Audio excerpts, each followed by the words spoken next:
ভাই আপনার থাপ্পড়ের ভিডিও তো গতকাল রাতে ফেসবুকে দেখলাম। এই নাসিরের পোলাপাইন্ডি ধুমায়া ফেসবুকে পোস্ট করতেছে ভাই। ভাই আপনি হোস্টেলে আসেন না কেন? এই নাসির আমাদের জীবন তো বরবাদ করে ছাড়লো। আমাকে সাইডটা পোলার এই ওরা হোস্টেল ছাড়া করছে, তাও গুদুম মাইরা। ভাই কিছু বলবেন না? কি কমু আমি কি কমু? এই আদু নাসির তো আমার পুরো জীবনটারে মোরব্বা বানায় লাইছে, তছনছ করে লাইছে আমার জীবনটারে। ভাই আদু নাসির তো আছেই, আর সাথে একটা থাকে না ভাই, এ বেশি চিন্তা। এই চাইলতা তুই কার কথা কইতাছস? তুই কি নীরবের কথা কইতাছস? না ভাই, নীরব না ভাই, ওই যে সাথে নিলয় নামে একটা থাকে ভাই। আই এই পোলাই তো বড় পল্টিটা লইছে রে।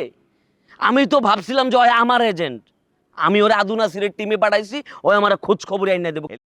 পুতে যায় করছে কি আদু নাসিরের লগে ভাও দিছে, ওই আসলে মূলত আসলে আদু নাসিরের এজেন্ট।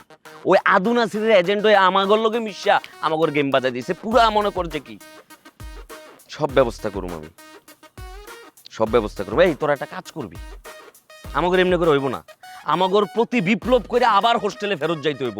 হোস্টেলে আমার যে প্রভাব প্রতিপত্তি হারাই গেছে ওইটা আবার ফিরে নিতে হইব। বিল্লুর জয় জয়কার হোস্টেলে আবার ফিরে আনতে হইব। তোরা একটা কাম করবি, তোরা যায় রাইতের আন্ধারে হলের প্রত্যেকটা দেয়ালে বড় বড় করে গ্রাফিতি লেখা তোরা লেখা দিবি, বিল্লু ভাই ফিরবে, হোস্টেল আবার কাঁপবে, বিল্লু ভাই ফিরবে, হোস্টেল আবার কাঁপবে। ভাই আপনি কোনো চাপ নিয়েন না, টেনশন নিয়েন না।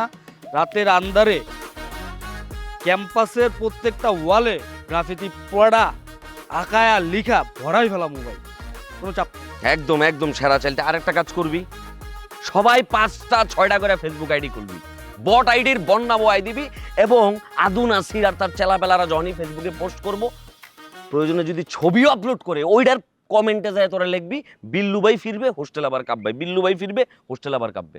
ভাই এই দায়িত্বটা আমি নিলাম।